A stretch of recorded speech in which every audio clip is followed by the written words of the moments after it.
Hey guys, welcome back. This is the Chatterbox. My name's Izzy. How you guys doing?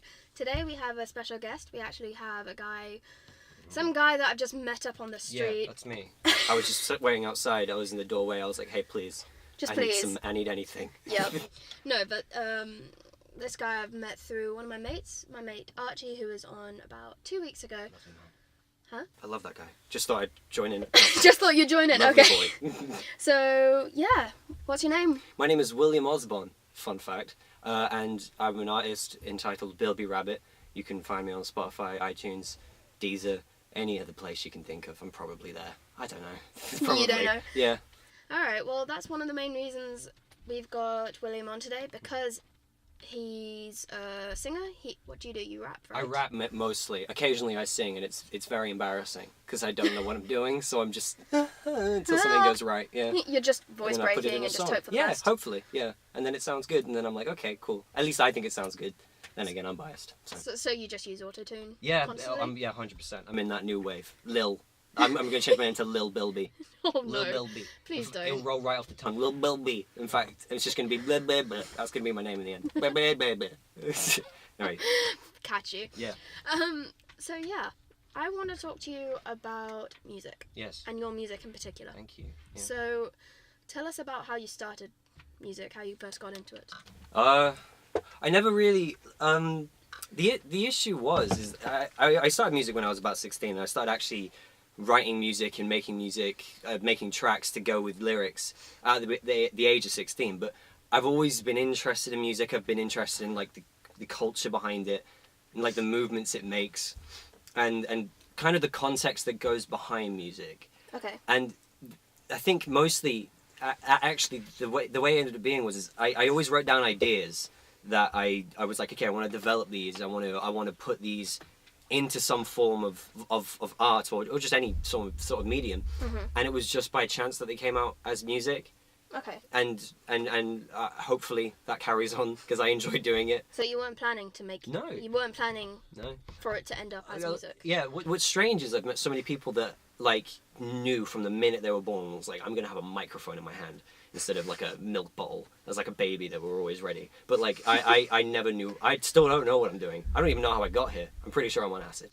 I didn't know it was gonna go this way, but it has, and I'm very happy about it. So you enjoy music? I love it. I love every second of making it. I've discovered generally that the best songs you make are the ones where you're having the most fun. Okay. And so the issue is that I think on my album I have this title I can't say, but it's a rude word and then the word music. Gotcha. And I spent like months editing it and like making it and like putting pans in and then like trying to get these new like samples and stuff I thought were cool. Yeah. But then when it came out, I was so proud of it, but because I overthought it, mm-hmm. it ended up being one of the lesser tracks in the album. And I'm not disappointed in that because other tracks are doing amazingly. But the songs I had more fun making ended up being the ones that did better. So yeah, when it comes down to it, it's just about having fun with what you do. So when you make music, what's the difference? What determines whether you're going to have fun or whether you're not when you're making music? I think a lot of the times, so the whole album I made was like a concept in of itself, and I was like, I know what I want to write about. And obviously, you know, I don't have enough mega fans yet for them to pick apart, like, make lore about it. Yeah. But the whole idea of the album is that I wanted to think about, like, why everyone wants to be this special thing without putting in any work. That's why it's called Special Happy Dead, because, you know, you don't know if you want to be special happy or if you should be dead. It's dark, I know, but everyone's on a weird, like, contour. No one actually knows where they're going. And so a lot of the songs, and when I'm writing it, I'll usually end up writing lyrics first. Is I'll either have a concept, I'll have lyrics that I think sound cool, lyrics that I don't know what they mean yet. Mm-hmm. The ones that usually come out as the most fun is when I'm writing the lyrics as I'm writing the track. Okay. Which makes sense when you think about it, because you're just bopping along. Yeah, so what do you use then to write the track? What do I use to make the track? Yeah. I actually just use my keyboard at home to initially make like what I think sounds good. I record it through on GarageBand, which I know is inferior software. It's the only one I know how to use, but then once I've got the track done, I edit and make all my music and cut everything together in Audacity. Oh, so you do use a different... Yeah. I literally, just to record on the keyboard, I use GarageBand. And I have so many people complaining to me about it. But I don't know how to record through anything else. And well, it's not that I don't know. It's that that's the only thing I do know, and I didn't want to waste time trying to figure something else out. Or money. Yeah, because exactly. you could download something called Adobe. I should write this down. If you want, I can tell you later. But Adobe Audition, which is basically a sound thing that can manipulate sound, and I've heard of it. Yeah, it's a big part of making films, for instance, because Audition normally goes hand in hand with Premiere Pro with editing and stuff. Yeah. But anyway.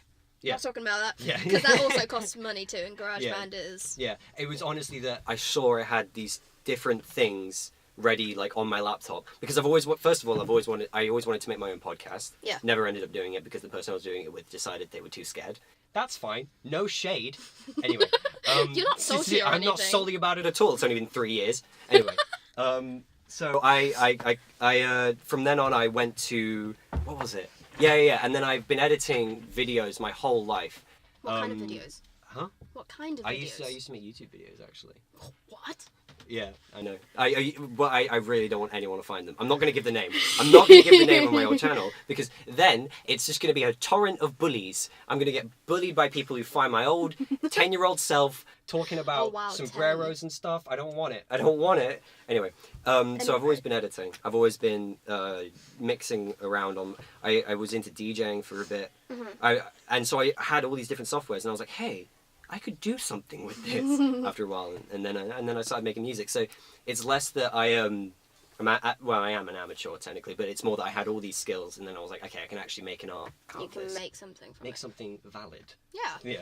So you mentioned the podcast that you wanted to do. Yes. I think you and I have talked about this briefly. Didn't you want to do like elevator doors yes. or something? Okay, and I will say this now so it goes on record so no one else can take it. I like how you just dead-eyed stare at the camera. I'm looking at you right now, so when this is played in court, the lawyer is like, look, this is the date it was done.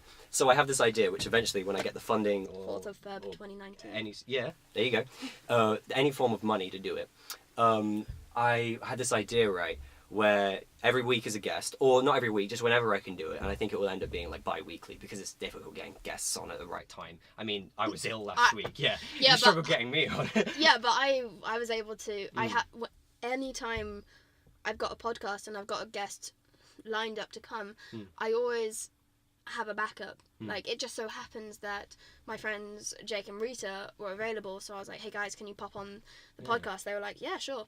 So I always have a backup because I know life happens. Yeah, so, life happens. I want that on a t-shirt. Can you print that for me? Or like a tag, just so I can like show it to people whenever life happens. I'll see if I can make that work. Thank you. Or like a mug. I don't really mind. Whatever. I want some paraphernalia with life happens on it. I'm sure someone's done it. Anyway, what was I talking about before all that? The podcast idea. So I had this idea ages ago. I just thought it'd be so funny. Like, so imagine a situation where you're trapped with someone and you have to talk with them. And the first thing that sprung to my mind is like, oh, when people get trapped in elevators and when people are stuck in that sort of situation. So I just thought it'd be funny, this idea of every week, and you know, eventually the long term is when it's like high profile, it's like celebrities or something, and they just get into an elevator with me, and I intentionally, as a joke, sabotage the elevator each time, so it like shuts down. Like I have a hammer with me and I like smash the panel, and then they have to talk with me for an hour, and and it's in the elevator the whole time, so it's a really enclosed space. It's quite personal. I can get all up in their stuff. Yeah. Not like that. And then at the very end, every episode ends with firemen opening up the ceiling of the elevator and getting us out. And that's called Stuck in an Elevator with, and then the guest name. So, since I have now solidified that as my idea, William Osborne, copyrighted. Yeah, Out the Brain Box record labels, thank you. You cannot take it. Therefore, yeah, I'm safe. What's out the brain box? Out of the brain Let's box. just do baby talking for the rest of this. No. This podcast is for babies now. No. Only they can understand it. No. Out of the brain box. There we go. Out of the brain box record. What is that? Because you've mentioned that a couple of times to me when we've met up before, and you've just mentioned it now, but I've never really known what it was. So what is it? Well, because of the way I need to get... So I have to put my music onto iTunes somehow. Yeah. And the service I use is DistroKid. And DistroKid isn't the label itself. DistroKid is the way of getting the content to the user. The distributor. Yeah, exactly. YouTube describes itself as the distributor. That's why when there's like copyright claims against their system, they don't get involved in it because they don't do that. They're just like a platform. And DistroKid's that platform to get your music onto the store. And so yeah, I basically I signed up to DistroKid, and the first thing they say is like, hey, come up with your record label name because you need to have one in order to be valid. So they were literally just like, hey, we're going to give you a record label, just give a name in. And then I spent, actually that was the longest part of the process. Everything else I had like from the get-go, but then I spent about a week just with that page ready, like bookmarked, without all the details filled in, just one box missing, just trying to come up with the perfect name.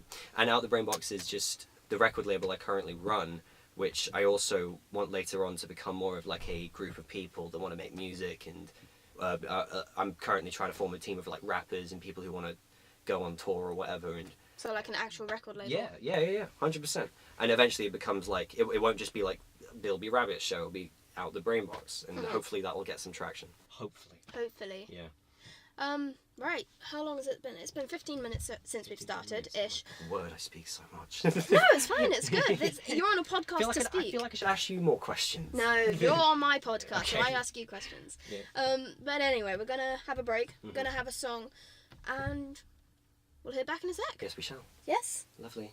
Okay. Hello. Hello. We are back. We are back. So about the record label you made, was it made or did you? Yeah. Well, I mean, at this point, it's made. At first, it was just like I say, they asked me just straight up, give us a name, anything. And for a while, actually, I know the origins behind it because, like I say, I've been writing rap lyrics since I was about 16. I think even 15, I've been writing stuff. You've been writing songs since you were 15. Yeah, I mean, I've been writing songs since I was like 12. But I've been writing rap lyrics because they're so different. You prefer, you said earlier, you prefer rapping to singing. Yeah. Because I used to do musical theatre like all the time as a kid. Nice. I was the dentist in Little Shop of Horrors. You know, talk like this and all that. So, yeah. But yeah, I used to do a lot of singing, and obviously my ability to speak faster than others came in handy later when I decided that rapping was actually my forte. So yeah, I just initially in my lyrics, like from the age of like 15, I've been mentioning like I fell out the brain box. It was like a lyric that came out loads because the big thing I remember from when I was a kid was like my teacher in English called Miss Peacock. Oh, she's an angel. Everybody remembers their childhood teachers, don't they? Everybody remembers the name. I really hope she's listening because I want to tell her I love her more than anything. She was like very exotic, and she was like skinny but like not too not like. She was good, but like I was just a kid, and I was like, wow, that's an. She wore, you looked up to her. Yeah, she wore like summer dresses in winter, and I'm like, who are you? You goddess. Well, anyway. I mean, if you really want to tell her, you could just send her an email, or when we're done with this, and we get the audio, you could send her the link to that. Yeah, I'm gonna propose to her right now. Don't. No. That's inappropriate. No, you're. Yeah. How old are you? Not even 18. I'm not even 18. That's inappropriate. 17 years of age. May I suggest I can't do that. Damn it, I'm young. Yeah, I would suggest not propose to someone. I think she's happy. I'll leave it be. Happy without you? Yeah. Sorry, that really took me off guard. I was like about to go into the next thing, and then I was like, "What did you say?" Anyway, yeah, she basically the first like amazing thing that I remembered that any teacher's ever said to me was like, William is the most out of the box thinker I've ever met. And I was like, yeah, that's me. I'm the out of the box guy. So then later on, because that was like when I was a kid, I was very young. Yes. And then those lyrics came up and up again. And then but the thing is, for me at least, when I'm in a writing like process, I don't even know what I'm saying half the time. And then I look back at it, and then I'm like, writing. Whoa, maybe I meant that. So like I go into, it's weird. It's like I get possessed, and then I start writing stuff, and then I have to unpick it. So what's annoying is I still get people being like, "What are you even saying there?" And I'm like, I don't know what I'm saying because I haven't figured that bit out yet. And I guess that's kind of the beautiful part about it. Anyway, so that's kind of where the origin came from. My year 5? No, not even that. Year 3. Year 3. Like really young. Year 3 teacher. So yeah, there's like reception, Yeah. Year 1, 2, and Yeah. 3. Yeah. Well, you called it reception. We called it foundation. I always liked that because I imagined like I'm gonna build up from here. No, at my school where I went, it was reception. Yeah. Well, there was preschool, play school, Mm-hmm. and then reception. Play school. Oh yeah, play school. Just like It's basically just a shed daycare, so where you the go parents to could and just then they- dump us, yeah, and then we they could throw just. paint at you. No. And you're like, Well, maybe. So that's where the Yeah, the original name came from, yeah. name of your album, not album, record label. Yeah, and I think it just solidifies like exactly what I want to go for. In the short, just in general with music, I want to make sure I'm always doing something that no one else had, or like at least a large group of people aren't doing. Not because that sounds so fickle, because that's literally like saying, oh, I don't like anything mainstream.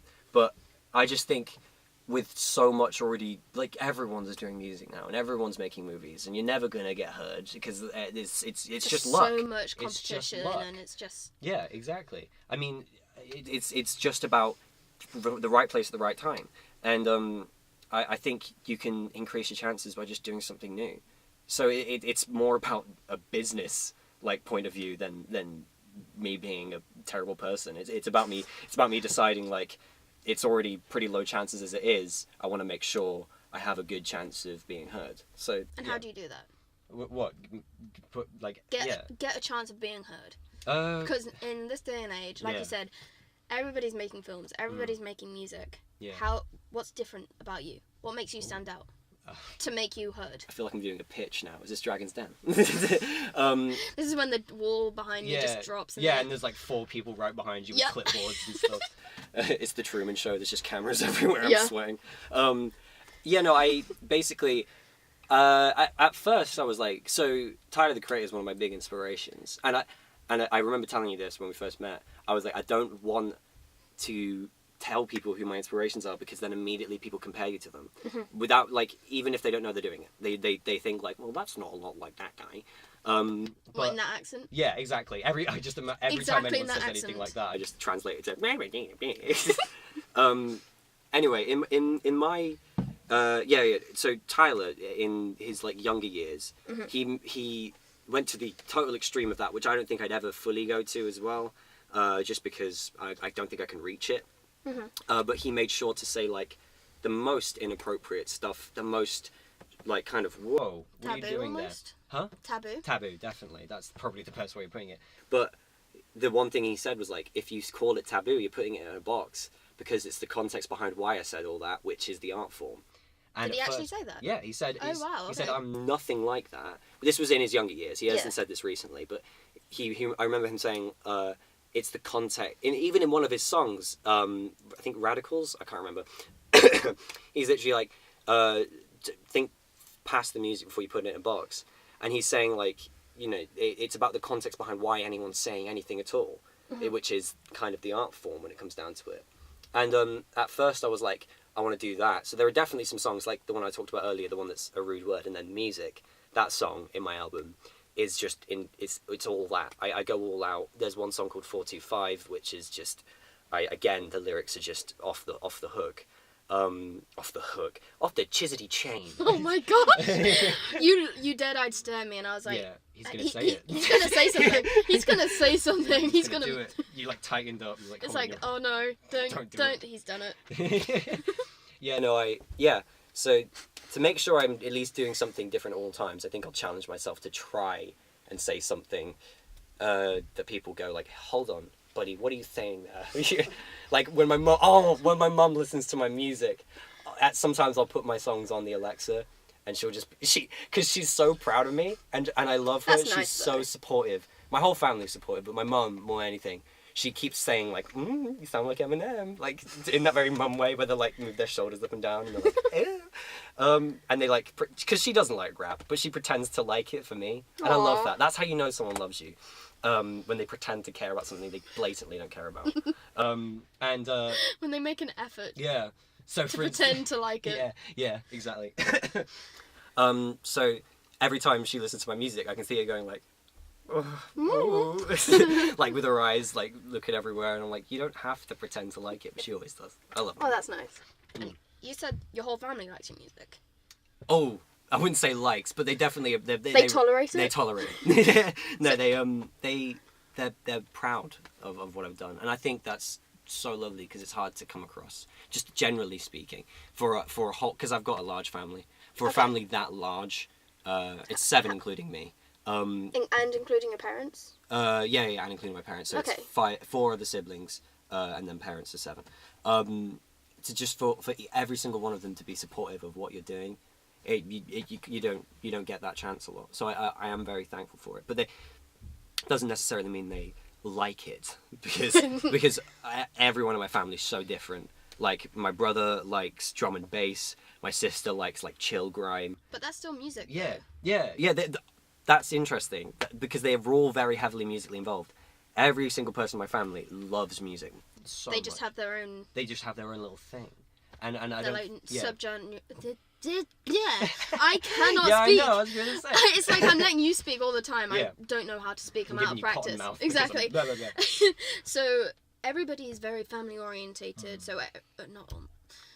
Very into music. Yeah. So music is clearly a big part of all of your lives. Yeah. But everybody has like different genres of music. Yeah. That they Exactly. really like. And that, on one hand, it's lovely, but on the other hand, it's stressful because every morning we're all each in our own rooms, and you've got folk in one room, you've got drum and bass in the other, you've got some like edgy everything like in the other room, and then you've got like I don't know indie band in the other one. For reference, people who are listening, you made a rude gesture when you said everything.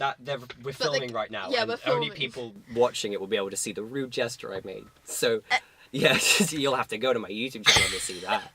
But does that, with all of them having different styles of music and different preferences of music, does that reflect who they are as people? That's an interesting question. I haven't thought about it. I think... Are you guys... You have said that you're all very musical in the sense of you like music. Yeah. But is everybody musical in the sense that you're musical? Yeah, that's a good point. Everyone in my family has like done some like my oldest sister Evie. She's the only one I'd say that kind of kept a consistent, not just like because we all love musicals. I love musicals, but she kept a consistent, active approach to doing them. She's done musicals her whole life, and she recently did. Huh? In theatre? Yeah, she's an actor, and she. Oh wow, okay. Yeah, she just lives down in London, and casually, just in London, and she does she just loves musicals, and she recently did a demo CD. So everyone is actively in my family doing something musical, and I don't think they realise it, but like all I did was just put the stuff on iTunes. Everyone in my family could do that. I think so, and this is me calling them out right now. Do it. It's that easy, and they each have their own love. Like I think my brother is into drum and bass because he's really into social environments. It isn't just that he likes being part of something. He just loves people, and I think that's beautiful. My brother just genuinely loves caring for people and being around people. I think it's beautiful, and my sister Tilly, she's really into chill grime. I think that chill grime and like chill music in general, kind of wavy stuff. Yeah. I think that's just because I think I don't want to say anything too personal. Yeah, personal. But I think she's generally quite a panic person, which I think is, and I'll say just that much. So I think she has that thing to calm her down, which just shows how much like that's music amazing. is like something.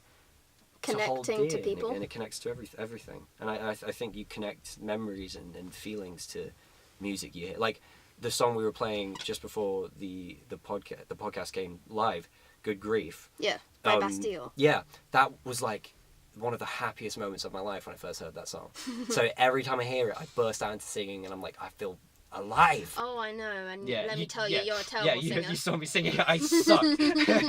I was the whole time. Because I'd say it's because I've been ill and I've had a sore throat. It's actually because I'm inept. I just can't do it. So I've got a question for you. Yes.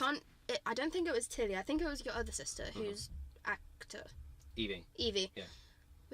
You mentioned that you were writing songs with a sister since you were 10 years old. That was Izzy, my other sister. I have 3 of them. I hope you can keep track. So we got Tilly, Evie, and Izzy. Tilly, Evie, and Izzy. Evie's the oldest one. That's why she's in London. Gotcha. Izzy and Tilly are twins, unidentical. Okay. And one of them is currently at uni in Leeds. She's doing psychology nursing, Nice. which is cool. So keep it up, sis. And Tilly is currently in a gap year, and she's just earning money and doing all the things she couldn't do when she was doing her A-levels, which I think is great as well. All right. But Izzy was the one. Izzy and you. Yeah. So when I was a kid, we had like a little band. We called it a band. It was just me and her with a guitar. You need to tell me what the band is called. It was called Duracell Sunday, and we like dreamt of like album covers and like, oh dude, imagine like an album cover where it was like this weird like plasticine ice cream and then there was batteries in it and it's like whoa, and then like the electricity spells out the words Duracell Sunday, and we pretended we were like heavy metal, but all our songs were like repeated acoustic chords like so we gave off this like, we'd wear like heavy black eyeliner and we'd be like rock and roll, but actually it was ukuleles. Like, it was pathetic. Is the best way to put it. We were kids, you know? How old were you? 10? We were like, 10 to about 12 was when the dream eventually died. It was a 2-year span of us thinking we're rock stars. So hardcore. Upstairs in our bedroom. Oh, wow. Oh gosh, I don't think I've laughed that hard in really? a while. I went silent. When I go silent laughing, that's when you know, okay, at some point, if this keeps going, you might need to get my inhaler because I'll stop breathing, kind of thing. When I laugh, it sounds like an atom bomb's about to explode. I squeal and then I BANG! So yeah, I hate my laugh, and that's why it hurts when I have like conversations like this, because I'm trying not to laugh, so the whole time I'm like smiling, and so because I know like, if I laugh, it's gonna break the microphones. Just locked jaw and trying to the whole time. Keep it still. I come out with amazing stress lines though. Yeah, I bet. Anyway, so I think, because I'm still trying to catch my breath from laughing that hard, so I'm gonna put some on. Yeah, you got it. Oh man. So that was Sunflower. Yeah, by Post Malone and Sway Lee. I feel like Sway Lee didn't get his recognition on that track. But everyone goes on about Post Malone, and I love Post Malone, but dude, Sway Lee at the very beginning, he rocked it. Sorry. I know. No, go for it. I know I don't have any impression on Sway Lee at all. It's not like he's going to hear this and be like, yeah, Bilby Rabbit. Well, you never know. Yeah, you never know. It might get out there. Did you just plug yourself again? Did you just go... Yeah. Yo, Bilby Rabbit. Oh my gosh. I don't know if you could tell. I'm going to do it one more time if that's okay. Bilby Rabbit. Cool. I think I've got it subliminally in people's heads now. Yeah, I'm good. Alright. I'm set. So, you said how when you started out with music, you didn't realise it would end up being music. Yeah.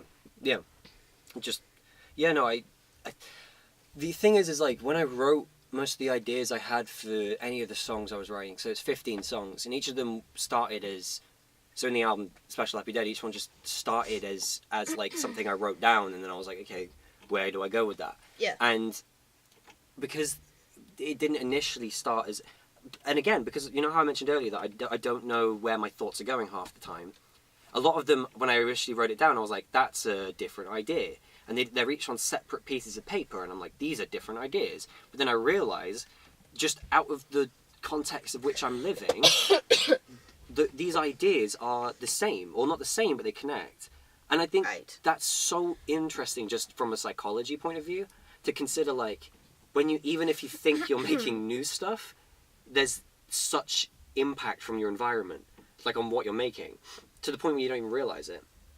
So I'd be like writing just new ideas, like left, right, and centre, and these ideas eventually wove together to be a whole thing. And then I started writing further and kept on moving on from each idea. And then I realised the ideas weren't really becoming like a book or, you know, a poem. They weren't really becoming, you know, short films that I wanted to make, because I want to do all that stuff. Yeah. But I don't think right now I have the clearest of visions, because I have a hard time refining.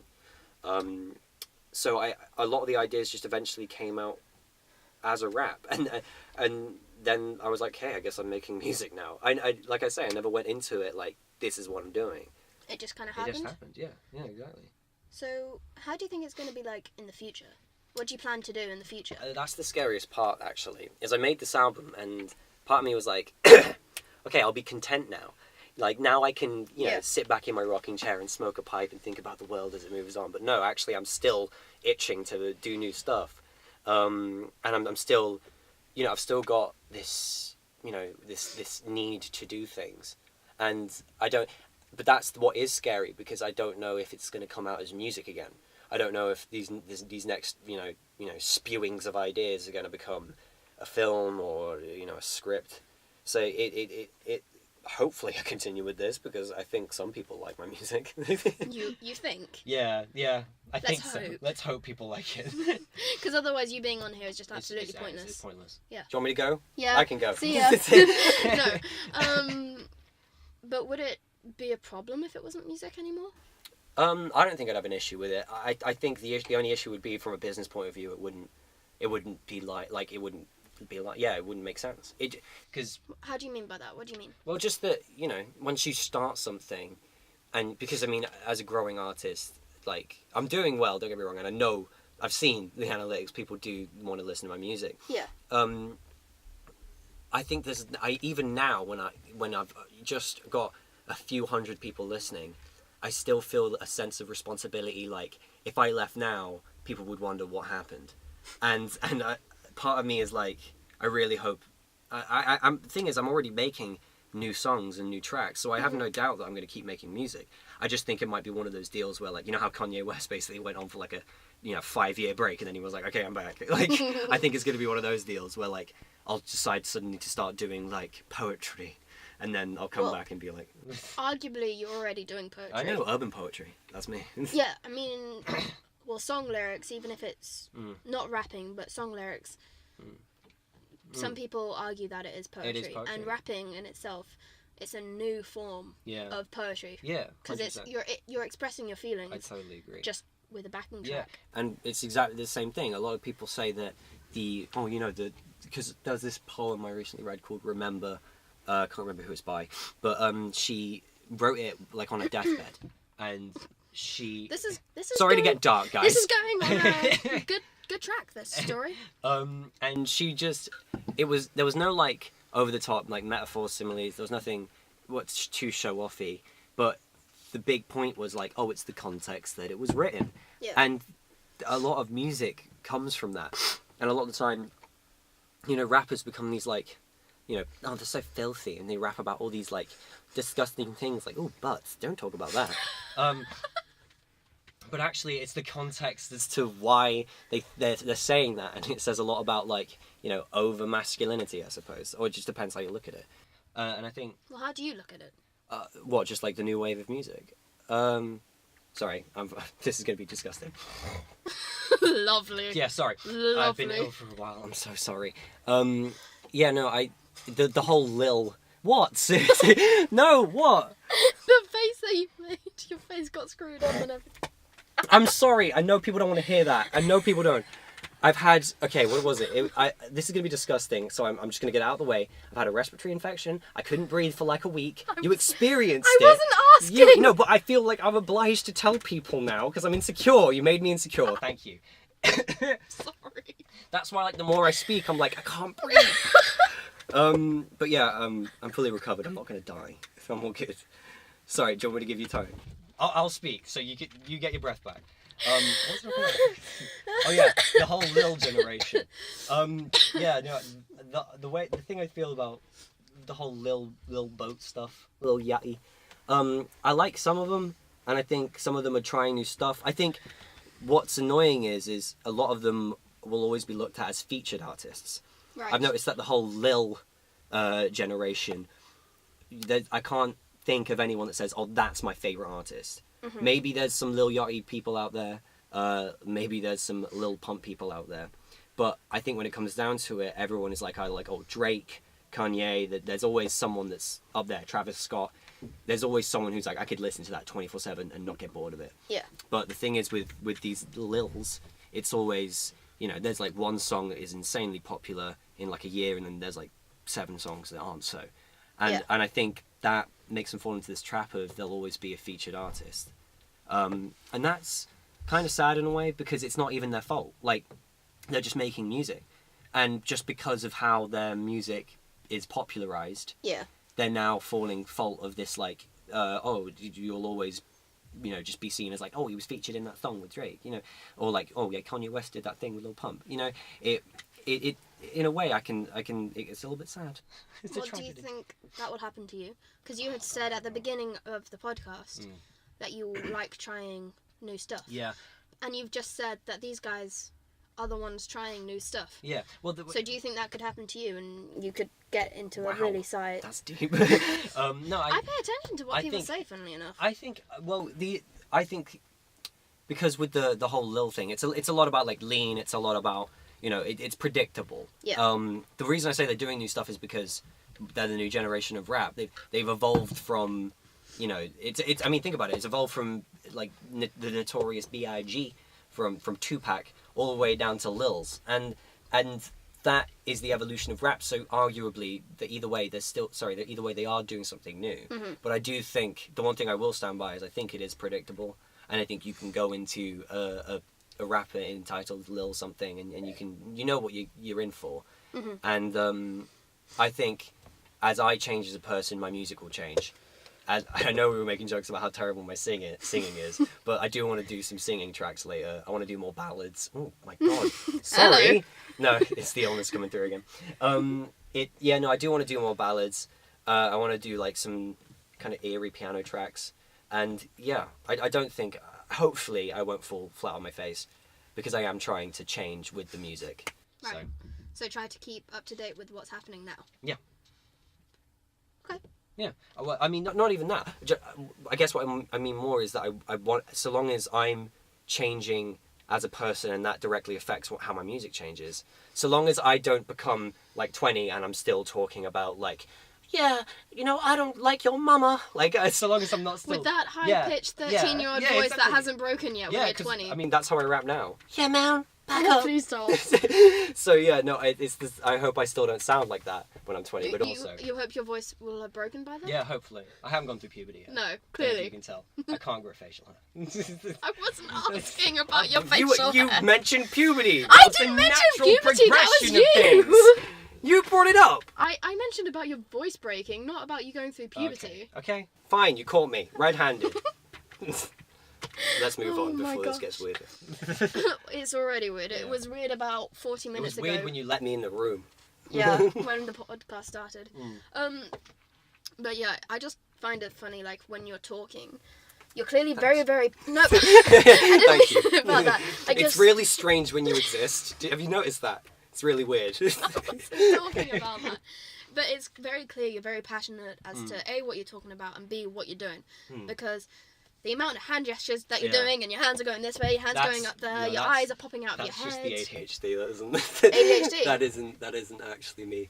Yeah, it's just my brain moves like at 1,000,000 miles per hour. Isn't that why you were mentioning the other day? Formula 1 driving. Yeah, and I got so excited because I'm a fan of Formula 1. You're a massive fan so of it. I was like, oh my gosh, about to ramble about Formula 1, and I you just not, you stopped me. Yeah, and I was like, wait, hold on a second, before you think we're going to become best friends.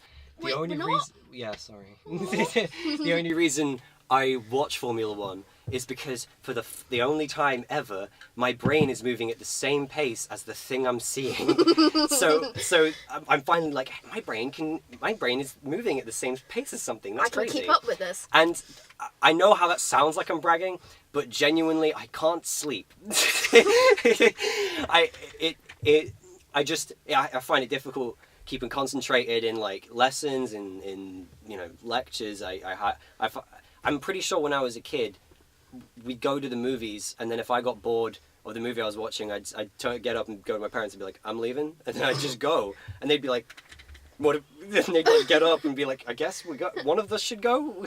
Question mark? The other 4 kids are here and they're sitting down, but this is one of them. So yeah. Right, so you the only reason you watch Formula 1 is because it's something that is a know visual representation I don't even know of if your I watch mind. it. I just get hypnotised by it, and I like it. I don't know. I just like watching things move fast. I'm a speed junkie, bro. Sorry, I'm not. Never say that again, please. No, but I get what you mean when you say it's hypnotising, because the amount of times I've watched Formula 1 with my parents and my sister, but and I just find myself nodding off with the noise and the room, and the images of it. It is hypnotizing. I've just found myself falling asleep on like lap 5 and waking up at like lap 55, and it's like, oh, over half the race is gone. Cool. I just remember so many times as a kid just sitting there with my legs like crossed, looking at like a TV like this big because I was small. Sorry. And I was just like for hours on end, and my parents would like put food by my lap, and I'd be like, they'd think I was going insane, which clearly I have. Obviously. Yeah. Anyway, on that note, I think we gotta stop because we've been recording for just under an hour. Yeah. So I think we're gonna leave it here. Yeah. Okay. Is there anywhere else you wanna? No, pretty good. Just again, my name is Bilby Rabbit. If any of you enjoyed hearing my voice. And how do you spell that? Oh, okay. Bilby, Bilby, and then rabbit. The word rabbit. Hopefully you can spell that. If not, I'll still give you it. Rabbit. There you go. And I'm available on Spotify, iTunes, Apple Music, Deezer, everything. And so if people wanted to listen to music, just go there. If you liked my sweet and sullen voice, then you can hear more of it for 40 minutes straight. There you go. Nice. Alright guys, so that's about it. Your mic is going off. Okay, so bye. Love you. Sorry. Miss Peacock. Yeah. What was her name? Yeah. Anyway, see ya, Will. Bye. So guys, that was it for the Chatterbox. You can follow me on Twitter at chatter_box19, and I now have a Mixcloud account where you can, if you miss the live podcasts in a couple of days, I'll get the recording and I put it up there, so you can watch it whenever you like. So that is called the Chatterbox. So if you'd like to follow me there, always appreciated. Anyway, guys, that's it for me. That's it for Will. We'll see you next week. Bye bye.